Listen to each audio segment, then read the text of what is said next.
Hello friends, मैं अंबिका कुमारी स्वागत करती हूँ मेरे यूट्यूब चैनल पे। आज बहुत ही डिमांड में रहने वाला एक टॉपिक हम डिस्कस करेंगे, अलंकार। और मैं आपको पहले ही बता दूँ कि हम इसके 100 बहुत ही इम्पॉर्टेंट प्रश्न करेंगे जो कि बिल्कुल परीक्षा में आए हुए हैं और बहुत ज़्यादा संभावना है कि आगे भी ये क्वेश्चंस आएंगे। तो मैं बहुत ज़्यादा डिटेल में थोड़ा लेके चलूँगी ताकि आप क्वेश्चन को ईज़िली समझ पाएँ, ठीक है। और 50 क्वेश्चन हम आज करेंगे। 50 क्वेश्चन पार्ट 2 एक वीडियो मैं और लाऊंगी इसको, तब ये पूरी तरह से कंप्लीट हो जाएगा। तो अभी हम स्टार्ट करते हैं अलंकार। इसको आप हर एक एग्ज़ाम के लिए देख सकते हैं। हर एक एग्ज़ाम में आपका व्याकरण पूछा जाता है और व्याकरण में अलंकार बहुत ही फेवरेट है एग्ज़ामिनर का। वो पूछते ही हैं इससे क्वेश्चन। तो बहुत ज़्यादा देर ना करते हुए अब हम स्टार्ट करते हैं। पहला क्वेश्चन,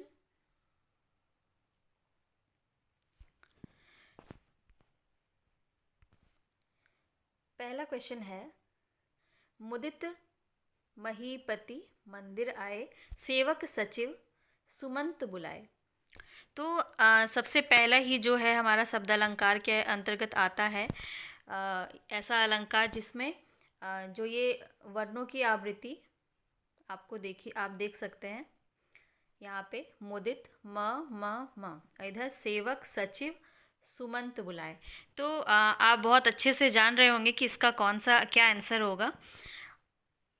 वीडियो को ध्यान से देखते रहें। आपको 25 क्वेश्चन के बाद बहुत ही इम्पॉर्टेंट और बहुत ही महत्वपूर्ण प्रश्न देखने को मिलेंगे। इसका तो आंसर हो जाएगा अनुप्रास। जहाँ पर वर्णों की आवृत्ति होती है वहाँ पर अनुप्रास अलंकार हो जाता है। सब कोई जानते हैं, बहुत ही इजी क्वेश्चन है। बिना स्किप किए आप इसे अंत तक देखें। उसके बाद आपको हर एक डाउट क्लियर हो जाएगा अलंकार से रिलेटेड। दूसरा क्वेश्चन है यहाँ पे, चरण कमल बंदो हरिराई, इनमें कौन सा अलंकार है। यहाँ पर चरण रूपी कमल की बात की जा रही है। जब हम शब्दों को तोड़ के देखेंगे तो हमें इसकी जो विशेषता है वो पता चलती है।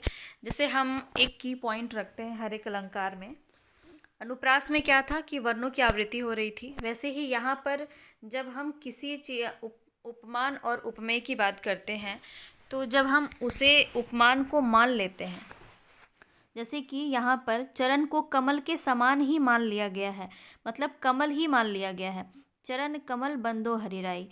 तो यहाँ पर इजी सा क्वेश्चन का आंसर क्या हो जाएगा, रूपक। क्योंकि यहाँ पर अगर हम इसको तोड़ के देखें तो चरण रूपी कमल की बात यहाँ पर की जा रही है, ठीक है। तो हम नेक्स्ट क्वेश्चन की तरफ चलेंगे। नेक्स्ट क्वेश्चन है, सपना सपना समझकर भूल न जाना। यहाँ पर सपना सपना 2 बार इस शब्द को लिया गया है। ये भी आपका शब्द अलंकार के अंतर्गत आएगा। और यहाँ पर एक सपना का अर्थ अलग है और एक सपना का अर्थ अलग है। यहाँ पर एक नाम हो सकता है और एक स्वप्न की बात की जा रही है। तो यहाँ पर इजी सा क्वेश्चन है, इसका सिंपल आंसर हो जाएगा यमक, ठीक है, यमक अलंकार। नेक्स्ट चलते हैं, नील गगन सा शांत हृदय था सो रहा। नील गगन सा शांत हृदय था सो रहा। यहाँ पर की पॉइंट क्या है, सा। जहाँ पर भी सी सा सम सरिस जैसे शब्द आते हैं वहाँ पर हमारा सिंपल सा आंसर हो जाता है उपमा, क्योंकि यहाँ पर हम किसी चीज़ से किसी चीज़ की तुलना कर रहे हैं, उसकी समानता को दिखा रहे हैं। जहाँ पर भी आपको तुलना जैसे शब्द देखने को मिलते हैं, सा सी सम सरिस, ऐसे शब्दों में आप सीधा सीधा उपमा अलंकार को लगा देंगे, ठीक है। नेक्स्ट क्वेश्चन पे चलते हैं। आगे नदियाँ परी अपार, घोड़ा कैसे उतरे पार। राणा ने सोचा इस पार, तब तक चेतक था उस पार। अब ऐसा हो सकता है क्या कि इतनी जल्दी राणा ने जब तक सोचा पूरी नदी को घोड़े ने पार कर लिया। चेतक जो है यहाँ पे घोड़े का नाम था। आप जान रहे होंगे ये कहानी क्या है। तो यहाँ पे क्या हो रहा है कि बहुत बढ़ा चढ़ा कर बात की जा रही है यहाँ पर आप एलिमिनेट मेथड से भी इस क्वेश्चन को बना सकते हैं।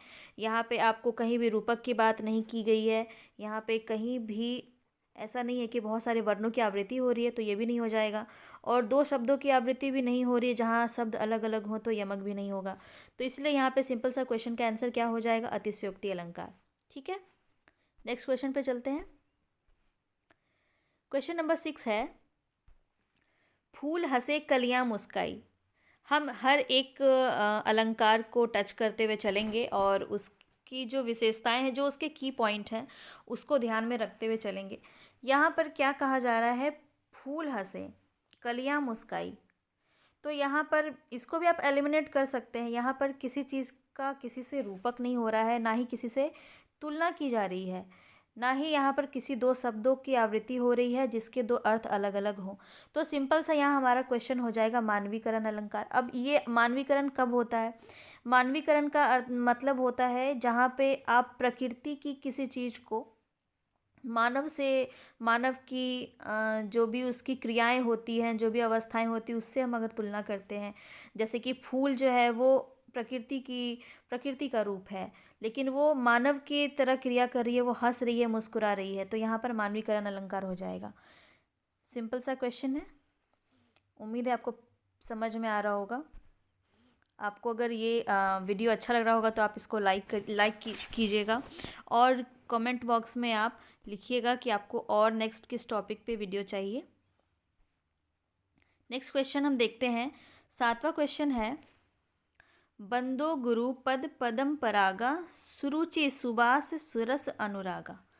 तो यहाँ भी आप एलिमिनेट कर सकते हैं, दीपक जैसा कुछ नहीं है। उपमा यहाँ पर किसी चीज़ से उपमा सा सी सा सम यहाँ पे कुछ भी नहीं दिख रहा है, ना ही कोई दो शब्द का यहाँ पर यूज़ हुआ है। तो यहाँ पे सीधा सीधा आंसर हो जाएगा हमारा अनुप्रास अलंकार। ठीक है, क्योंकि यहाँ पर वर्णों की आवृत्ति हो रही है। यहाँ पर पद पदम परागा, फिर सुरुचि सुबास सरस अनुरागा। तो यहाँ पर स और प की वर्णों की आवृत्ति हो रही है, इसलिए यहाँ पर सिंपल सा अनुप्रास अलंकार हो जाएगा। नेक्स्ट पे चलते हैं। मेघ आए बड़े बन ठन के सवर के। अब यहाँ पे भी जैसा कि मैंने आपको बताया था, मेघ क्या है? यहाँ पर प्रकृति का रूप है, लेकिन यहाँ पर ये क्या मानवों की तरह क्रियाएं कर रहा है, बन रहा है, ठन रहा है, सवर रहा है। तो यहाँ पर सिंपल क्वेश्चन इसका क्या हो जाएगा? मानवीकरण अलंकार। ठीक है, नेक्स्ट की तरफ चलते हैं। नेक्स्ट क्वेश्चन है हमारा, 3 बेर खाती थी वो 3 बेर खाती है। इसमें कौन सा अलंकार है? तो इसमें आप थोड़ा सा कंफ्यूज हो सकते हैं कि दो जो वाक्य हैं उसकी आवृत्ति हो रही है, एक ही वाक्य दो बार लिखा हुआ है, तो यमक हो जाएगा। लेकिन आप इसको ध्यान से देखें, यहाँ पे यमक नहीं होगा, क्योंकि यमक में शब्दों की बात की जाती है। यमक में शब्दों की बात की जाती है, शब्दों की आवृत्ति होती है। ठीक है, तो यहाँ पे शब्द नहीं है, तो यहाँ पे क्या है? वाक्यों की आवृत्ति हो रही है। जैसे वर्णों की आवृत्ति होती है, वैसे ही वाक्यों की आवृत्ति होती है, इसलिए इसे यहाँ पे अनुप्रास अलंकार हो जाएगा। अगर इसमें आपसे और थोड़ा डिटेल में पूछा जाए कि अनुप्रास अलंकार में कौन सा अलंकार है, तब हम यहाँ पे लाटानुप्रास अलंकार को आंसर करेंगे। लाटानुप्रास अलंकार के अंदर क्या होता है? दो वाक्यों की आवृत्ति होती है।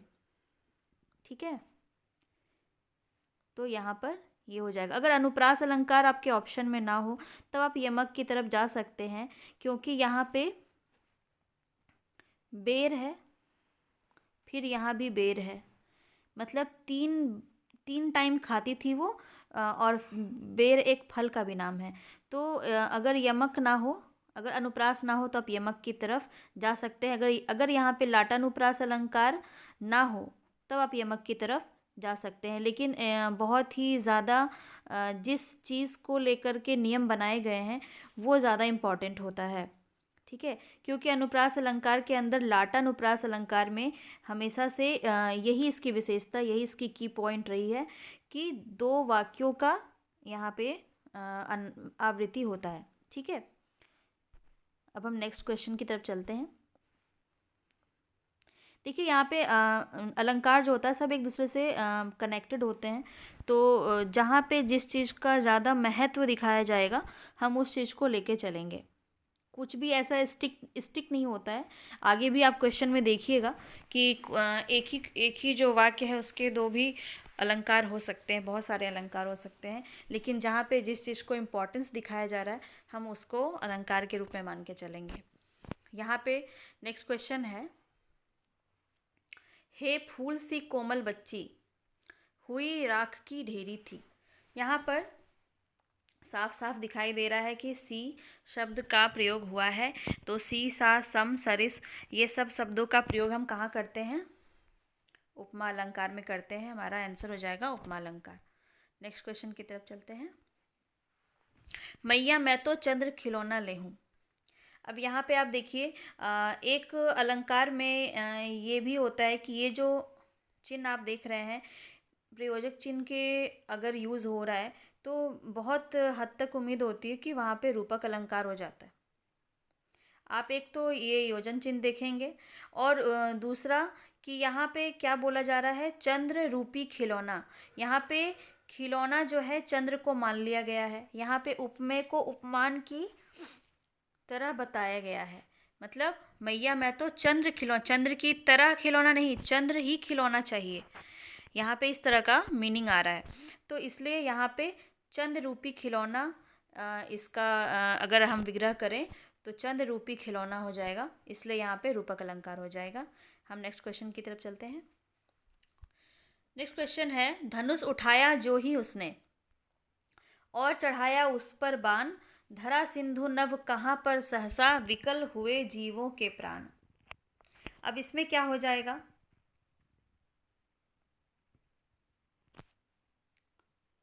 आप इसको एलिमिनेट कर सकते हैं। यहाँ पर कहीं भी रूपक की बात हो रही, यहाँ पे आप थोड़ा सा धरा और सिंधु की तरफ आप थोड़ा सा झुकाव कर सकते हैं कि यहाँ पे योजन चिन्ह है।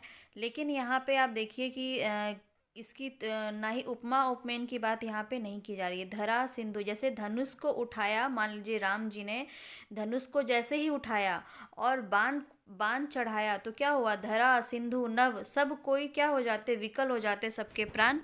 तो यहाँ पे क्या है कि नॉर्मली ऐसा नहीं होता है। नॉर्मली अगर हम देखें तो धनुष उठाने से ना धरा कांपेगी, ना ही महासागर कांपने लग जाएगा, ना ही आसमान कांपने लग जाएगा। तो नॉर्मली ऐसा होता नहीं है और यहाँ पर क्या हो जा रहा है, बहुत बढ़ा चढ़ाकर बात किया जा रहा है। तो इसलिए यहाँ पे अतिशयोक्ति अलंकार हो जाएगा, सीधा सीधा सा। तो आपको जो वाक्य है उसका मीनिंग भी समझना पड़ेगा। अगर हम मीनिंग समझेंगे तो हम ईजिली अलंकार को कर सकते हैं। तो इसमें तो ऑप्शन ए हो जाएगा अतिशयोक्ति अलंकार। नेक्स्ट क्वेश्चन की तरफ चलते हैं। नेक्स्ट क्वेश्चन है, मेघमय आसमान से उतर रही है संध्या सुंदरी परी सी धीरे धीरे। अब आप एक मिनट, हाँ, आप इसमें ईजिली बता सकते हैं। अभी तक आपकी इतनी समझ विकसित हो गई होगी कि आप इसका आंसर कर पाएँ। आप कमेंट बॉक्स में भी इसका आंसर करते रहिएगा ताकि एक एक्टिव पार्टिसिपेशन हो। हम सभी पढ़ते हैं कि टीचिंग टू वे प्रोसेस होता है। तो अगर आप भी अपना एक्टिवनेस दिखाएंगे तो मुझे बहुत अच्छा लगेगा।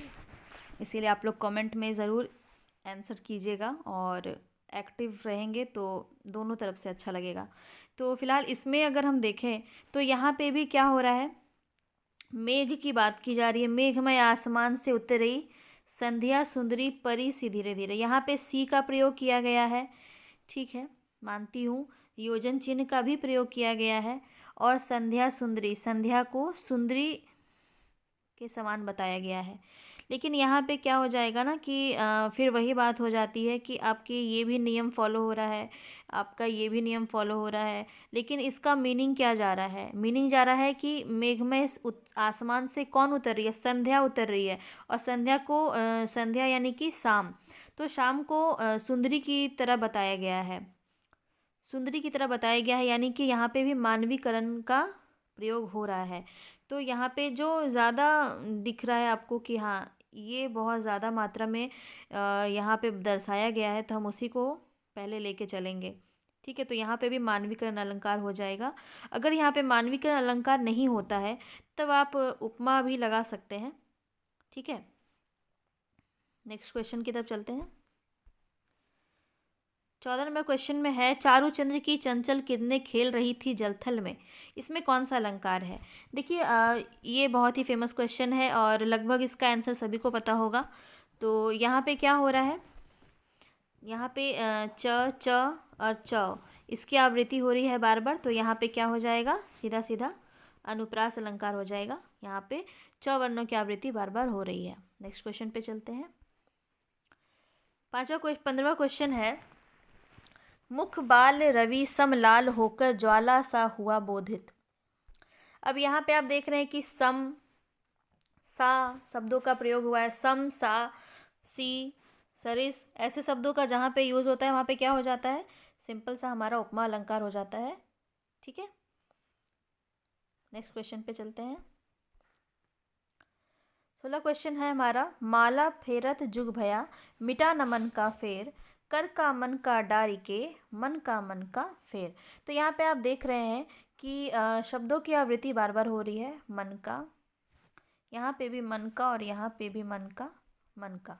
तो सबका मीनिंग अलग अलग है यहाँ पे, तो इसीलिए यहाँ पे क्या हो जाएगा, यमक अलंकार हो जाएगा। जहाँ शब्दों की आवृत्ति होती है वहाँ पर यमक अलंकार हो जाएगा। जहाँ वर्णों की आवृत्ति होती है वहाँ पर अनुप्रास अलंकार हो जाएगा। और उपमा अलंकार कहाँ पे होगा, जहाँ पे सी सा सम लगता है। रूपक अलंकार कहाँ पे होगा, जहाँ पे उपमेय और उपमान में संभावनाएं दिखाई जाती है, रूपक उपमान की तरह मान लिया जाता है। ठीक है, नेक्स्ट क्वेश्चन की तरफ चलते हैं। ये 50 क्वेश्चन करते करते आपको अनुप्रास बहुत हद तक आ जाएगा और बाकी जो भी बचे हुए होंगे अलंकार, ऐसे तो 70 से भी ज़्यादा अलंकार हैं, लेकिन उतने हमारे एग्ज़ाम में आते नहीं हैं। लेकिन बहुत सारे अलंकार जो एग्ज़ाम में आते हैं मैं उसको कवर करूँगी यहाँ पे। नेक्स्ट क्वेश्चन है हमारा, वन शारदीय चंद्रिका चादर ओढ़े, इसमें कौन सा अलंकार है? तो यहाँ पे सबसे पहले तो योजन चिन्ह है, इससे भी आप पता कर सकते हैं। की पॉइंट बता रही हूँ आपको, आप इजीली लगा सकते हैं, बिल्कुल भी परेशान होने की ज़रूरत नहीं है। आप एलिमिनेट कर सकते हैं यहाँ पे। चंद्रिका चादर से आप इसको अनुप्रास मत समझिएगा, क्योंकि यहाँ पे योजन चिन्ह है, प्लस यहाँ पे चंद्रिका यानी कि चांद का चादर ओढ़ा हुआ है। कौन? वन, जो ठंडा मतलब अभी सर्द में क्या हो जा रहा है, वन पूरी ऐसा लग रहा है जैसे चांद का चादर ओढ़ा हुआ है। तो यहाँ पे क्या हो रहा है, चादर और चंद्रिका ये दोनों का चंद्रिका की तरह ही लग रही है, जैसे चादर ओढ़ी हुई हो। तो यहाँ पे कोई अंतर ही नहीं है, यहाँ रूपक अलंकार हो जाएगा। यहाँ पे चंद्रिका रूपी चादर, चंद्रिका रूपी चादर वन जो है वो ओढ़ी हुई है, इसका मीनिंग यहाँ पे ये हो जा रहा है, तो इसलिए यहाँ पे रूपक अलंकार हो जाएगा। सासम है नहीं, तो ये भी ये नहीं होगा, ये भी नहीं होगा। यमक अलंकार नहीं होगा क्योंकि यहाँ पे कोई शब्दों की आवृत्ति नहीं है, वर्णों की आवृत्ति भी नहीं है। सीधा सीधा क्वेश्चन का आंसर रूपक अलंकार हो जाएगा। नेक्स्ट क्वेश्चन पे चलते हैं। चंचला स्नान कर आए चंद्रिका पर्व में जैसे, उसे पावन तन की शोभा आलोक मधुर थी ऐसे। यहाँ पे आप देख रहे हैं कि इसके आप मीनिंग को समझिए। अगर आप इसको एलिमिनेट करेंगे तो भी आप इजीली कर लीजिएगा। यहाँ पे देखिए, आप कहीं भी ना योजन चिन्ह का प्रयोग है, ना ही यहाँ पे किसी की किसी से तुलना की जा रही है, तो ना ही ये होगा ना ही ये होगा। यहाँ पे कोई शब्द भी एक दूसरे से नहीं मिलता जुलता है, ना ही आवृत्ति हो रही है, तो यहाँ सीधा सीधा अतिशयोक्ति अलंकार हो जाएगा। क्योंकि यहाँ पे ऐसा बताया जा रहा है कि जो एक तन की शोभा इस तरह से दर्शाया जा रहा है जैसे कि बिजली से नहाए हुए हो या चंद्रिका। तो यहाँ पे क्या हो रहा है, बहुत ज़्यादा अतिशयोक्ति, बहुत ज़्यादा बढ़ा चढ़ा कर बात की जा रही है, इसलिए यहाँ पर क्या हो जाएगा, अतिशयोक्ति अलंकार हो जाएगा। इसे आप इजीली एलिमिनेट कर सकते हैं और इसका आंसर भी आप निकाल सकते हैं। नेक्स्ट क्वेश्चन है हमारा, उषा सुनहरे तीर बरसाती जय लक्ष्मी सी उदित हुई। उषा, उषा कौन है, सुबह।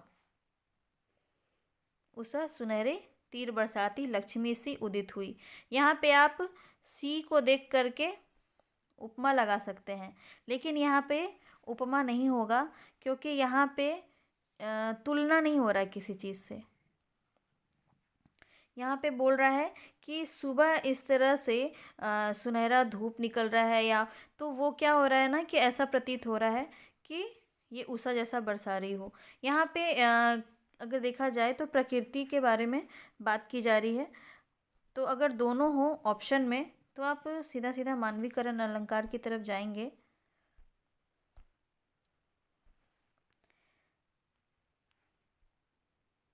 एक मिनट।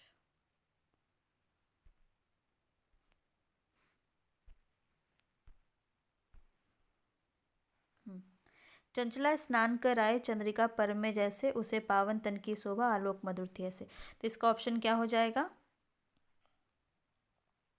अतिशयोक्ति अलंकार। यहाँ तो ये हो चुका था ना।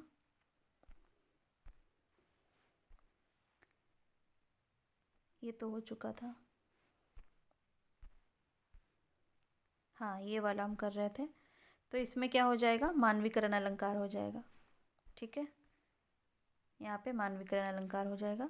और मानवीकरण अलंकार नहीं होता है तब आप इसको देख करके लगा सकते हैं, लेकिन यहाँ पर जो मीनिंग दिख रहा है उसमें मानवीकरण अलंकार हो जाएगा। नेक्स्ट क्वेश्चन पे चलते हैं। विमल वाणी ने वीणा ली, कमल कोमल कर में सप्रीत। अब देखिए आपको ऐसे अब इसका मीनिंग निकलेंगे तो आपको बहुत हार्ड लगेगा। अब आप देखिए यहाँ पे कहीं योजन चिन्ह नहीं है, ना ही किसी चीज़ से किसी की तुलना हो रही है, तो यहाँ ये भी नहीं होगा। सा सी से सम कुछ नहीं है, ये भी नहीं होगा। ना ही यहाँ पे दो शब्दों का आवृत्ति हो रहा है, तो ये भी नहीं होगा। यहाँ पे सीधा सीधा हो जाएगा अनुप्रास अलंकार, क्योंकि यहाँ पे क्या हो रहा है? व इसकी आवृत्ति हो रही है। कोमल कमल कोमल कर, इसकी में भी क की आवृत्ति हो रही है, तो यहाँ पे अनुप्रास अलंकार हो जाएगा। नेक्स्ट क्वेश्चन पे चलते हैं। दुख है जीवन तरु के मूल में कौन सा अलंकार है? यहाँ पे जैसा मैंने आपको की पॉइंट्स बताया है, यहाँ पे योजन चिन्ह है, जीवन जो है तरु के समान दुखी हो रहा है, यहाँ पे इस तरह से बताया जा रहा है। तो यहाँ पे सीधा सीधा क्वेश्चन क्या हो जाएगा? आपका रूपक हो जाएगा। आप एलिमिनेट भी कर सकते हैं और किसी भी चीज़ की यहाँ पे जो विशेषता है वो या फिर की पॉइंट्स और नज़र नहीं आ रही है, तो यहाँ सीधा सीधा रूपक अलंकार होगा। नेक्स्ट क्वेश्चन पे चलते हैं। कहे कवि बेनी बेनी ब्याल की चुराई दीनी। यहाँ पे क्या हो रहा है? यहाँ पे दो शब्दों की आवृत्ति हो रही है, तो यहाँ पे कौन सा हो जाएगा? अब आप लोग भी आंसर बता सकते हैं इजली। यहाँ पे ये है और ये है, तो यहाँ पे क्या हो जाएगा? यमक हो जाएगा। ठीक है, नेक्स्ट क्वेश्चन पे चलते हैं। देख लो साकेत नगरी है यही, स्वर्ग से मिलने गगन में जा रही। अब यहाँ पे क्या बोल रहा है? जो कोई नगर है वो स्वर्ग से मिलने गगन में जा सकता है क्या? आप खुद ही सोचिए। ये बहुत ही ज़्यादा बढ़ा चढ़ा के इसमें बोला जा रहा है। तो आप देख सकते हैं कि यहाँ पे कोई आवृत्ति नहीं हो रही तो अनुप्रास नहीं होगा, यहाँ शब्दों की आवृत्ति नहीं हो रही है तो यमक भी नहीं होगा, सा सी सम कुछ भी नहीं है तो ये भी नहीं होगा। तो आंसर अपने आप आपको मिल जाएगा, अतिशयोक्ति अलंकार हो जाएगा ईजिली। नेक्स्ट क्वेश्चन पे चलते हैं। 24 नंबर क्वेश्चन पे देखेंगे। कलियां दरवाजे खोल खोल जब झुरमुट में मुस्काती है। सिंपल सा क्वेश्चन है, पहले ही बता चुकी हूँ इसको कि यहाँ पे क्या हो रहा है? प्रकृति मानवीकरण हो रहा है यहाँ पे सीधा सीधा। यहाँ पे आप देख सकते हैं कलियों की बात की जा रही है, जो क्या कर रही है? मुस्कुरा रही है। यहाँ पे मानवीकरण कृत हो रहा है, यहाँ पे मानवों की तरह क्रियाओं को दिखलाया गया है, इसलिए यहाँ पे मानवीकरण हो जाएगा। नेक्स्ट क्वेश्चन पे चलते हैं। चरण धरत चिंता करत चितवन चार डोर, सुबरन को ढूंढत फिरत कवि व्याभिचारी चोर। अब देखिए एक बहुत ही इम्पॉर्टेंट है और ये थोड़ा सा परेशान भी करता है क्वेश्चन में कैंडिडेट्स को, कि यहाँ पे आप सुबरन को देखिए, इसका क्या हो रहा है? इसी के बारे में ये कवि व्याभिचारी और चोर, ये मतलब एक ही शब्द में चिपके हुए हैं, एक ही शब्द में बहुत सारे अर्थ छुपे हुए हैं। तो जब इस तरह की चीज़ें देखने को मिलती है तो वहाँ पे हमारा क्या हो जाता है? श्लेष हो जाता है। श्लेष का मतलब होता है चिपकना, और उसी तरह जब हम किसी भी वाक्य में एक शब्द में बहुत सारे अर्थ को, या फिर आप ऐसे भी देख सकते हैं कि एक शब्द में अनेकार्थक शब्द का अगर यूज हो रहा है तो वहाँ पे भी क्या हो जाएगा, श्लेष अलंकार हो जाएगा। ठीक है, हम आगे और भी देखेंगे इसका एग्जाम्पल, तो आप बहुत अच्छे से और समझ जाइएगा। नेक्स्ट क्वेश्चन पे चलते हैं। कुंद इंदु सम देह उमा रमन अरुणा आयन। तो यहाँ पे आप सबसे पहले मैं हाईलाइट कर देती हूँ, यहाँ पे भी सम का प्रयोग हुआ है तो यहाँ पे क्या हो जाएगा, अभी आप आंसर कर देंगे आराम से, उपमा हो जाएगा यहाँ पे, है ना। बाकी और किसी भी चीज़ का यहाँ पे प्रयोग नहीं हो रहा, ये भी नहीं होगा, स्लेज भी नहीं होगा। नेक्स्ट क्वेश्चन पे चलते हैं। यहाँ पे देखिए क्वेश्चन जो है अब थोड़ा सा नए रूप में पूछने लगा है एग्ज़ाम में। अभी बिहार में भी जो एग्ज़ाम हुआ था बीपीएससी का एग्ज़ाम, उसमें भी इस तरह के क्वेश्चंस बहुत देखने को मिले थे जहाँ पे परिभाषा से क्वेश्चन आ रहे थे। हम वाक्यों को रट के चले जाते हैं कि इस तरह से अलंकार हम बता देंगे, लेकिन कई बार क्या होता है परिभाषा में कन्फ्यूज़न हो जाता है तो वहाँ पे हम फंस सकते हैं।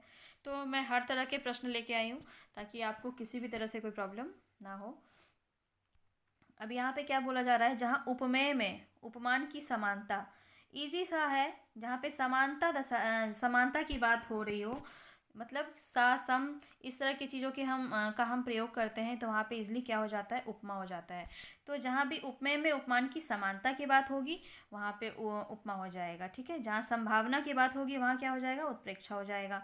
ठीक है, इसके बारे में हम आगे बात करेंगे नेक्स्ट वीडियो पे। चल नेक्स्ट क्वेश्चन है, उसे काल मारे क्रोध के तनु कापने उनका लगा, मानो हवा के जोर से सोता हुआ सागर जगा। अब यहाँ पे आप देखिए कि एक मिनट, हाँ यहाँ पे मैं हाईलाइट कर दे रही हूँ जो शब्द जो की पॉइंट्स आपको इसमें देखने हैं।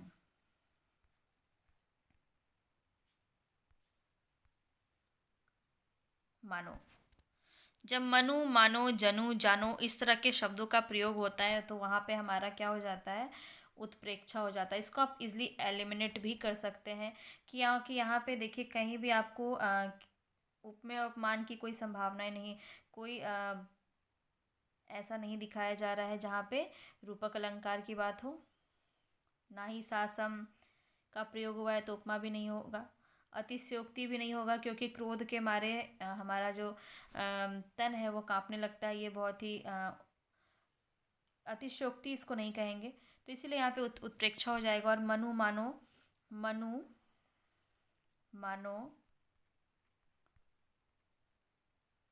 जनु जानो मानहु, इस तरह के जितने भी शब्द होते हैं उसमें हमारा क्या होता है, उत्प्रेक्षा अलंकार होता है। ठीक है, नेक्स्ट क्वेश्चन पे चलते हैं। पूत कपूत तो क्यों धन संचय, पूत सपूत तो क्यों धन संचय। यहाँ पे इस तरह का एक क्वेश्चन हमने पहले भी किया था कि 3 बेर खाती थी वो 3 बेर खाती है, तो उसी तरह से यहाँ भी क्या हो रहा है, वाक्यों की आवृत्ति हो रही है।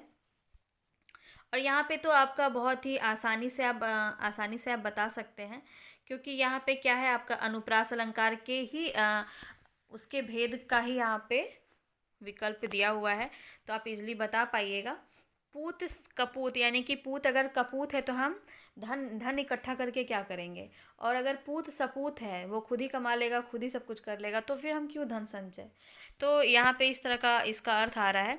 तो यहाँ पे हमारा जब दो वाक्य एक जैसे दिखते हैं तो वहाँ पे हमारा लाटानुप्रास हो जाता है।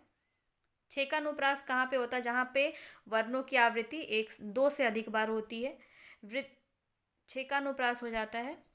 अंत्यानुप्रास होता है जहाँ पे हम आगे इसको देखेंगे, मैं आपको बताऊंगी, शब्दों के अंत में जो वर्णों की आवृत्ति होती है तो वहाँ पे अंत्यानुप्रास होता है। जहाँ पे आपको कोई अलंकार नहीं मिलेगा तो आप इजीली वहाँ अंत्यानुप्रास लगा सकते हैं क्योंकि हर एक कविता या कोई पंक्ति में ऐसा तो मिल ही जाता है। तो इस तरह से यहाँ पे लाटानुप्रास होगा। इसे मैंने याद किया था कि ऐसे वाक्य एक जैसा दोनों एक जैसा इकट्ठा लेटे हुए हैं, ऐसे करके मैंने याद किया था इसको कि ये लाटानुप्रास हो जाएगा। ठीक है, नेक्स्ट क्वेश्चन पे, ये सिर्फ याद करने का तरीका है, इसको अदरवाइज मत लीजिएगा। चलिए नेक्स्ट क्वेश्चन पे चलते हैं।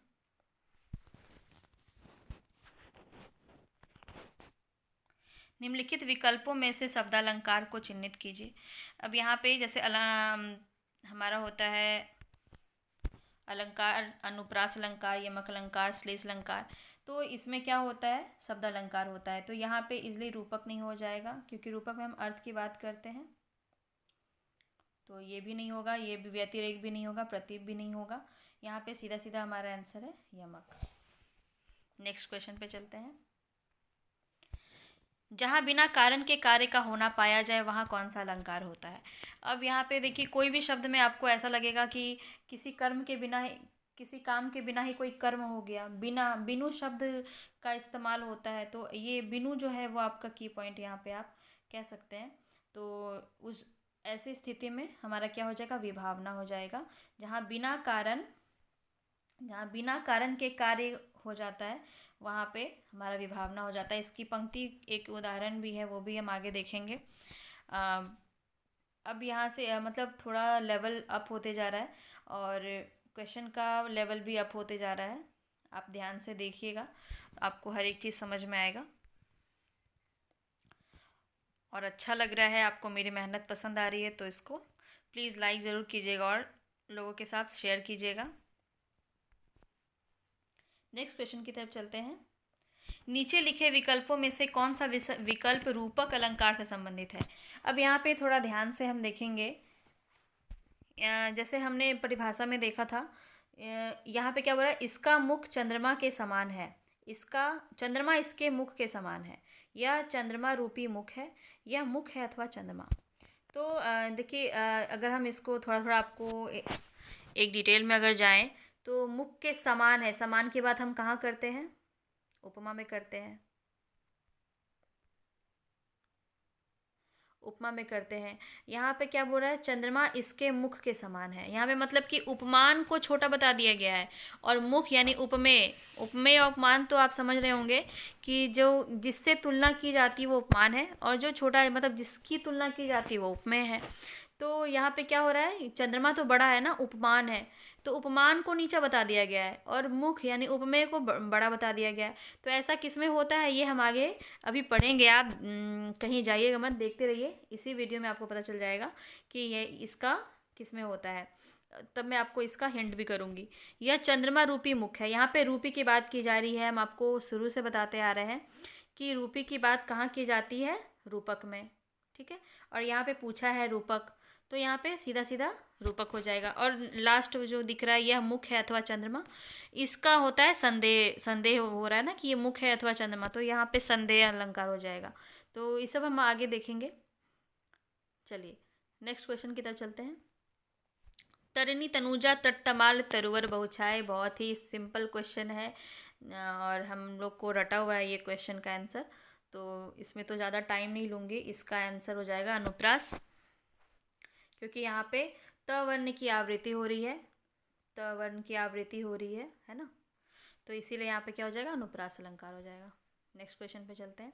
नवल सुंदर श्याम शरीर की सजल नीरद सी कल क्रांति थी। अब देखिए यहाँ पे आपको होगा कन्फ्यूज़न, तो मैं आपको क्लियर कर देती हूँ। यहाँ पे योजन चिन्ह दिया हुआ है, यहाँ भी योजन चिन्ह दिया हुआ है, नीरद सी लगा हुआ है ना, कल क्रांति लगा हुआ है, तो यहाँ पे क्या होगा, है ना, यहाँ पे श्याम शरीर, यहाँ पे मतलब उपमेय और उपमान भी ऐसे बताया गया है। तो देखिए यहाँ पे जो श्याम शरीर है और योजन चिन्ह है, इसको मैं हटा देती हूँ। हाँ, तो यहाँ पे क्या हो रहा है ना कि ये उपमेय और उपमान नहीं है, यहाँ पे क्या बोला जा रहा है, नवल मतलब नया, सुंदर, श्याम मतलब श्याम सलोना, क्या है ये, शरीर है, शरीर की विशेषता बताई जा रही है। इसको हम आगे और पढ़ेंगे कि ये सिर्फ इतना सा अगर वाक्य दिया जाता है तो कौन सा अलंकार होता है, ठीक है। अभी यहाँ पे बताया जा रहा है कि ये शरीर की मतलब ये विशेषता बताई जा रही है कि वो नवल है मतलब नया है, सुंदर है, श्याम सलोना है, जो शरीर वो कैसा लग रहा है, सजल नीरद सी, नीरद मतलब समझ रहे हैं, नीरद मतलब अगर आप इसका अर्थ निकालें, नीर मतलब जल और देने वाला, यानी कि नीरद अगर इसकी पर्यायवाची शब्द में जाएं तो नीरद का मतलब होता है बादल, है ना, नीरद का मतलब होता है बादल और सजल मतलब जल के साथ, स मतलब साथ होता है जल, मतलब कि ऐसा लग रहा है उसका शरीर देखकर, उसकी जो क्रांति है, कांति, जो उसकी जो चमक है शरीर की, वो कैसी लग रही है, एक बादल जैसी लग रही है। तो यहाँ पे क्या हो, अगर आप इसका पूरा अर्थ देखें तो यहाँ पे सजल नीरद से तुलना किया जा रहा है। तो मैंने इतना टाइम लेके ये इसलिए बताया क्योंकि ये क्वेश्चन बहुत बार पूछा गया है और ये जो है बहुत जल्दी गलत हो जाता है लोगों का। तो इसका जो आंसर हो जाएगा वो उपमा हो जाएगा, क्योंकि मैंने आपको पूरा अर्थ लेके बताया है कि यहाँ पे जो योजन चिन्ह दिया है इसका मतलब क्या है, ठीक है, और ये किसके बारे में बात हो रहा है। तो यहाँ पे क्या हो रहा है, समानता दिखाया जा रहा है, किसी से तुलना किया जा रहा है। जब हम तुलना और समानता की बात करते हैं तो हम किस में जाते हैं, उपमा की तरफ जाते हैं। अब आप इसको कभी नहीं भूलेंगे। और इसका जो ऊपर वाला जो वाक्य है, ये वाला अगर हम देखें तो इसका एक अलग होता है। ये आप आगे चलिए, मैं आपको आगे बताऊंगी इसका कि इसमें कौन सा उपन्यास कौन सा अलंकार होगा। नेक्स्ट क्वेश्चन पे चलती हूँ। पीपर पात सरिस मन डोला। अब इस वाक्य में कौन सा अलंकार होगा। यहाँ पे मैं शुरू से बोलती हुई आ रही हूँ, सा सी सम सरिस। जहाँ भी ऐसे शब्दों का यूज़ होता है वहाँ पे क्या हो जाएगा, सीधा सीधा उपमा अलंकार हो जाएगा। इतना आप ऑप्शन देख के डरने वाली बात है नहीं। वक्रोक्ति की बात यहाँ हो नहीं रही है, क्योंकि वक्रोक्ति की बात कहाँ होती है, जहाँ जब ये भी श्लेष की तरह होता है, इसमें भी अनेकार्थक शब्द का यूज होता है। प्रतीक यहाँ है नहीं, लाटानुप्रास यहाँ वाक्यों का जो है आवृत्ति नहीं हो रहा है। तो यहाँ पे सीधा सीधा उपमा हो जाएगा। आप इसको एलिमिनेट भी कर सकते हैं, जो भी आपको क्वेश्चन ना आप उसको एलिमिनेट कर सकते हैं इजली। तो नेक्स्ट क्वेश्चन पे चलते हैं। सर झुका तूने नियति की, मान ली यह बात, स्वयं ही मुरझा गया तेरा हृदय जलजात। अब यहाँ पे सीधा सीधा है, जो हृदय है वो कैसा हो गया है, जलजात जैसा मुरझा गया है। तो यहाँ पे क्या हो रहा है, रूपक, यहाँ पे क्या होगा, योजन चिन्ह का प्रयोग भी किया गया है। और हृदय को किस तरह बताया गया है, हृदय जलजात रूपी क्या हो गया, हृदय। तो यहाँ पे रूपक हो जाएगा। और कोई ऑप्शन आपका यहाँ पे होगा ही नहीं, वक्रोक्ति यहाँ पे होगा नहीं। श्लेष भी यहाँ पे कोई एक से दो से तीन अर्थ की बात नहीं हो रही है, तो श्लेष भी नहीं होगा। मनु जनु मानहु जानहु की बात नहीं की जा रही है, तो आपकी उत्प्रेक्षा भी यहाँ पे नहीं होगा। सीधा सीधा आंसर हो जाएगा रूपक। नेक्स्ट क्वेश्चन की तरफ चलते हैं। फूले कांस सकल मही छाई, जनु बरसा ऋतु प्रकट बुढ़ाई। अभी तुरंत मैंने आपको बताया है कि यहाँ पे बात हो रही है मनु, मानो, जनु, जानो, जनहु, मानहु, इस तरह के शब्दों का प्रयोग हो रहा है। तो हमारा कहाँ जाएगा, ये कहाँ जाएगा, उत्प्रेक्षा में जाएगा, है ना। यमक हमारा, मैं ये बार बार रिपीट इसलिए कर रही हूँ कि आपको सारा एकदम अच्छे से याद हो जाए और दोबारा आपको इसको देखने की जरूरत ना पड़े। यमक होता है हमारा शब्दों की आवृत्ति, जो यहाँ पे है नहीं कहीं। संदेह यहाँ पे हो नहीं रहा है, जहाँ पे संदेह था कि मानो मुख है या चांद, इस तरह की जो स्थिति होती है वहाँ संदेह ऊपर संदेह अलंकार हो जाता है। रूपक यहाँ पे कहीं भी नहीं है, ना ही यहाँ पे योजन चिन्ह का प्रयोग हो रहा है, ना ही उपमेय उपमान की स्थिति को दिखाया गया है। तो सीधा सीधा उत्प्रेक्षा हो जाएगा। आप इसको एलिमिनेट भी कर सकते हैं। नेक्स्ट क्वेश्चन पे चलते हैं। 38वां क्वेश्चन है, दृष्टांत अलंकार क्या होता है। यहाँ पे क्या है, दृष्टांत में एक तरह से देखा जाए तो मुहावरे और लोकोक्ति की बात की जाती है, जहाँ पे उपमेय और उपमा, जो बात उपमेय में कही वही बात उपमान में भी कहा जाएगा। तो इस तरह की चीज़ें जहाँ होती है आप इसको एलिमिनेट भी कर सकते हैं। यहाँ पे देखिए ये होगा नहीं, समानता की बात हो रही है, तो यहाँ पे समानता तो आपका उपमा में चला जाएगा। उपमेय से उपमान की हीनता, ऐसा तो कुछ होता ही नहीं। उपमेय उपमान की विशिष्टता, ये भी नहीं है। उपमेय में कही गई बात उपमेय उपमान में भी हो, ये वाला हो जाएगा आपका सही। यहाँ पे आपका बेसिकली अगर देखा जाए दृष्टांत में क्या होता है कि किसी तरह के प्रवचन की बात की जा रही है, या फिर हम कह सकते हैं कि लोकोक्तियों की प्रयोग हो रही है, मुहावरे का प्रयोग हो रहा है, तो ऐसी जगह पे दृष्टांत अलंकार होता है। नेक्स्ट क्वेश्चन पे चलते हैं। शेष सुरेश गणेश दिनेशा महेश हूँ जाहि निरंतर गावे। अब यहाँ पे मैं आपको बता रही थी कि अनुप्रास अलंकार के अंदर जो है अंत्यानुप्रास होता है। अंत्यानुप्रास सबसे लास्ट होता है और उसी में ऐसा कहा जाता है कि आगे ना होकर पीछे, अंत्यानेश, अंत से आप समझ सकते हैं अंत्या, ठीक है। तो स स स स स, यहाँ पे देखिए शेष, सुरेश, गणेश, दिनेश, महेश। तो इस तरह से यहाँ पे क्या हो जा रहा है, वर्णों की आवृत्ति हो जा रही है। तो यहाँ पे सीधा सीधा क्वेश्चन का आंसर क्या हो जाएगा, अनुप्रास हो जाएगा। नेक्स्ट क्वेश्चन पे चलते हैं। तो पर बारो उर्वशी सुन राधिके सुजान, तू मोहन के उर्वशी हवे उर्वशी समान। अब यहाँ पे देखिए शब्दों की आवृत्ति हो रही है बार बार। कहाँ गया आगे, यहाँ पे शब्दों की आवृत्ति हो रही है, बार बार हो रही है, उर्वशी उर्वशी उर्वशी। और शब्दों का अर्थ जो है वो भी अलग अलग यहाँ पे हो रहा है। कहीं पे हृदय है, कहीं पे राधा की बात हो रही है, कहीं हृदय की बात हो रही है। ठीक है, तो इस तरह से इसका सीधा सीधा क्वेश्चन का आंसर क्या हो जाएगा, यमक। ठीक है, यमक हो जाएगा, क्योंकि यहाँ पे दो शब्दों की दो से एक से ज़्यादा बार आवृत्ति हो रही है और शब्दों का अर्थ भी अलग अलग हो रहा है। ठीक है, नेक्स्ट क्वेश्चन पे आते हैं। जहाँ उपमेय की उपमान से समानता बताई जाए। बार बार ये क्वेश्चन मैं आपसे करवा रही हूँ कि आप इसमें कोई गलती ना करें। समानता की बात की जा रही है, यहाँ पे क्या हो जाएगा, उपमा हो जाएगा। नेक्स्ट क्वेश्चन पर चलते हैं। जो जो बूढ़े श्याम रंग त्यों तो उज्जवल होए। अब ये क्वेश्चन बहुत ज़्यादा आता है और लोग पता नहीं क्यों इसमें कंफ्यूज हो जाते हैं। यहाँ पे क्या बोला जा रहा है, जो जो बूढ़े श्याम रंग त्यों त्यों उज्जवल होए। जैसे कि बूढ़ा अगर जो जो श्याम रंग हो रहा है तो वो उज्जवल कैसे हो सकता है। यहाँ पे क्या हो रहा है, विरोधाभास हो रहा है।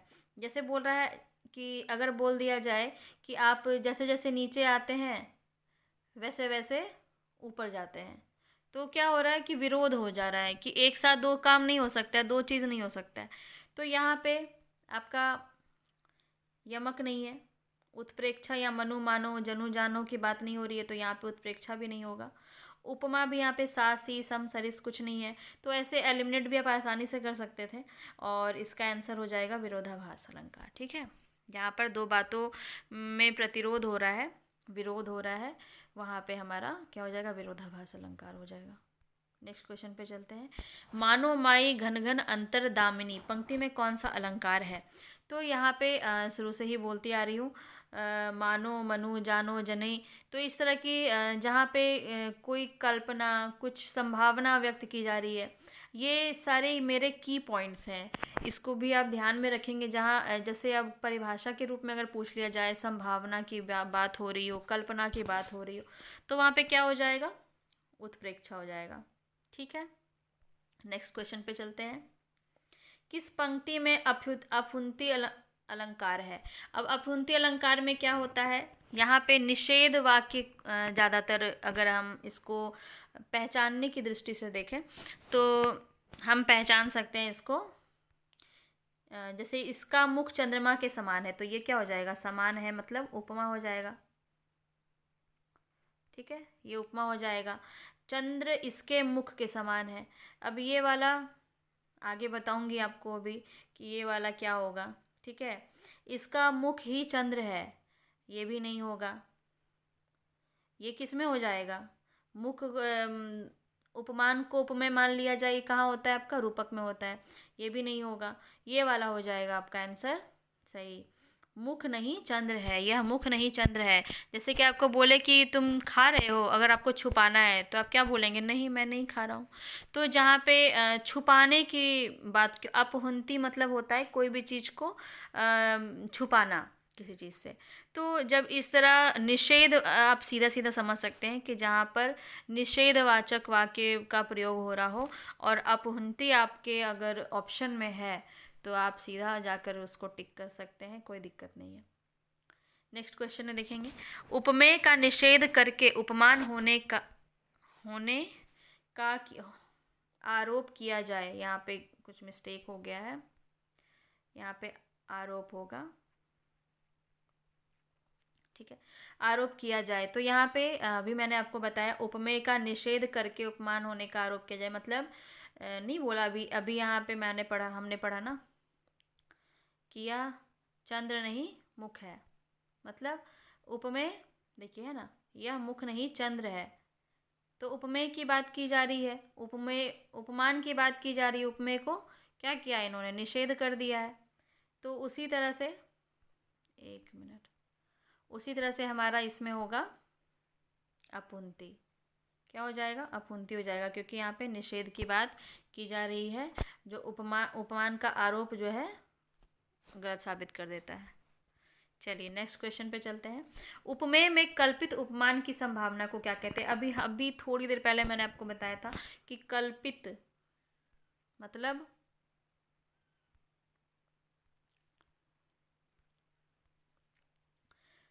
यहाँ पे कल्पित यानी कल्पना, उपमान की संभावना, जहाँ संभावना कल्पना की बात हो तो वहाँ पे क्या हो जाएगा? उत्प्रेक्षा। क्या हो जाएगा? उत्प्रेक्षा हो जाएगा। ठीक है, नेक्स्ट क्वेश्चन पे चलते हैं। रहीमन जो गति दीप की, कुल कपूत गति सोए, बारे उजियारे करे बड़े अंधेरों होए। अब यहाँ पे देखिए ध्यान से कि इस क्वेश्चन का जो आंसर है वो क्या होगा, वो आप जो है हमको, आप तो खैर मेरा आंसर देख ही लेंगे, लेकिन फिर भी आप कमेंट बॉक्स में ज़रूर से आंसर कीजिएगा। ठीक है, यहाँ पे देखिए बारे और बढ़े, ये दोनों का दो दो अर्थ इस वाक्य में बोला जा रहा है। ठीक है, तो एक तो बारे मतलब होता है जलाना, जैसे प्रकाश जलाना, और एक बढ़े हो जाता है। और यहाँ पे बड़े का अर्थ है एक बड़ा होना, और एक होता है अंधेरा होना। ठीक है, बड़े अंधेरों होए या ऊपर जाना, तो दो दो अर्थ में इसका प्रयोग हो रहा है। तो इसका सीधा सीधा यहाँ पे आंसर क्या हो जाएगा? श्लेष हो जाएगा। क्या? जब एक शब्द में दो दो अर्थ हो यहाँ पे या अनेकार्थक की बात की जाती है तो यहाँ पे श्लेष अलंकार हो जाता है। नेक्स्ट क्वेश्चन की तरफ चलेंगे। 48वां क्वेश्चन है, जहाँ उपमेय को श्रेष्ठ और उपमान को नीचा दिखाया जाए। यही है वो क्वेश्चन जो मैं आपको बोल रही थी कि हम आगे पढ़ेंगे, आगे देखेंगे। याद कीजिए जब आपको बोला गया था कि चंद्र जो है, मतलब चंद्र को छोटा बताया जा रहा है, उपमान को छोटा बताया जा रहा है, उपमेय को बड़ा बताया जा रहा है। ठीक है, उपमान को नीचा दिखाया जा रहा है। देखिए यहाँ पे बोला हुआ है उपमान को नीचा दिखाया जा रहा है। यहाँ बोला गया था ना मुख है चंद्रमा के समान, तो यहाँ पे क्या बोला था? चंद्रमा है मुख के समान, मतलब उसका मुख इतना अच्छा है कि वो चंद्रमा से भी अच्छा है। ठीक है, तो जब इस तरह की बात होती है तो आपको बाकी सारे भी मैंने बताया हुआ है, तो आप इससे भी बात समझ सकते हैं, एलिमिनेट कर सकते हैं कि विभावना नहीं होगा यहाँ पे, बिना काम के कर्म हो जाता है, इस तरह की बातें होती है। रूपक यहाँ पे कहीं नहीं है, क्योंकि रूपक में क्या होता है? उपमेय उपमान को मान लिया जाता है। व्यतिरेक हो जाएगा यहाँ पे, सीधा सीधा व्यतिरेक हो जाएगा। व्यतिरेक में ऐसा होता है कि हमारा जो उपमेय है उसी को श्रेष्ठ बता दिया जाता है और उपमान को छोटा बता दिया जाता है। जैसे कि मुख रूपी चंद्र, जैसे कि मुख इतना सुंदर है कि वो चंद्र उसके सामने कुछ नहीं है। तो इस तरह के जब उदाहरण दिए जाते हैं, दृष्टांत तो नहीं होगा। दृष्टांत मतलब क्या हमने बताया था आपको कि यहाँ पे लोकोक्ति की बात की जाती है, किसी तरह के जब हम कुछ किसी को दृष्टांत देते हैं, कहते हैं ना कि जब हम किसी को बता रहे हैं, कोई उद्देश्य दे रहे हैं, कोई आदेश दे रहे हैं, तो इस तरह के जब शब्द होते हैं, लोकोक्ति की बात करते हैं, मुहावरे की बात करते हैं, तो हम दृष्टांत की का इस्तेमाल करेंगे।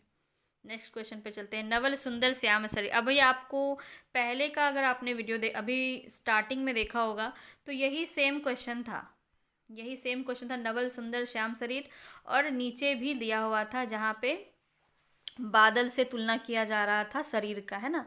तो वहाँ पे हमने बताया था आपको कि ये उपमा अलंकार है, लेकिन यहाँ पे मैंने आपको उसी वक्त बताया था कि इसका अगर एक वाक्य दिया जाए तो इसका अलग हो जाएगा अलंकार, क्योंकि अब यहाँ पे जो मतलब है वो अलग हो रहा है। अगर हम इसको देखें, मैं आपको समझा रही हूँ, अतिशयोक्ति अलंकार यहाँ पे कहीं नहीं है। यहाँ पे शरीर की विशेषता बताई जा रही है। क्या है वो? नवल है, नया है, सुंदर है, श्याम सलोना शरीर है। तो यहाँ पे रूपक भी नहीं है, क्योंकि यहाँ पे कुछ भी तुलना नहीं हो रहा है, तुलना भी नहीं हो रहा, उपमा भी नहीं है, रूपक भी नहीं है। यहाँ पे सीधा सीधा इसका आंसर उल्लेख हो जाएगा, क्योंकि यहाँ पे शरीर जो है, शरीर उसका उल्लेख किया जा रहा है, शरीर का उल्लेख किया जा रहा है। शरीर कैसा है? नवल है। शरीर कैसा है? सुंदर है। शरीर कैसा है? श्याम है। ठीक है, तो यहाँ पे उल्लेख किया जा रहा है, इसीलिए उल्लेख अलंकार यहाँ पे हो जाएगा। अब हमारा लास्ट क्वेश्चन है, क्वेश्चन नंबर 50। बिनु पद चले सुने बिनु काना, करे कर्म बिनु कर्म करे विधि नाना। अब यहाँ पे वही बात हो रही है कि जहाँ बिना किसी कर्म के काम हो जाता है, बिना कान के सुन लेते हैं, बिना पद के चल लेते हैं, मतलब बिना कोई कर्म के काम हो जा रहा है। बिनु पद चले, बिना पैर के चल रहे हैं, सुने बिनु काना, बिना कान के सुन रहे हैं, कर बिनु कर्म, बिना कर यानी बिना हाथ के कर्म हो रहा है, करे विधि नाना। ठीक है, तो यहाँ पे इस तरह का जब बात किया जा रहा है तो यहाँ पे सीधा सीधा विभावना हो जाएगा। हमने पहले भी इसके बारे में बात किया था। तो अब कैसा लगा आपको पूरा वीडियो? अच्छे से अगर आपने देखा होगा तो आपके बहुत सारे डाउट्स क्लियर हो गए होंगे, और जो बच गया है अभी, जैसे असंगति है, व्यतिरेक को हम आगे और देखेंगे, प्रतीक है, संदेह है, उल्लेख है, और भी बहुत सारे अलंकार छोटे छोटे और बच रहे हैं जो मैं नेक्स्ट वीडियो में आपका कवर करूँगी। और अगर आपको पसंद आया हो तो प्लीज़ कमेंट बॉक्स में ज़रूर लिखें, और ज़्यादा से ज़्यादा वीडियो को शेयर करें ताकि सबके पास ये वीडियो पहुँचे, है ना। आप मुझे सपोर्ट करें और मैं तो हूँ ही आप लोगों के साथ, और इसी तरह आपके साथ वीडियो बनाती रहूँगी। आपको पसंद आए तो लाइक कीजिएगा, कमेंट कीजिएगा, सबसे ज़्यादा सब्सक्राइब कीजिएगा। Thank you so much.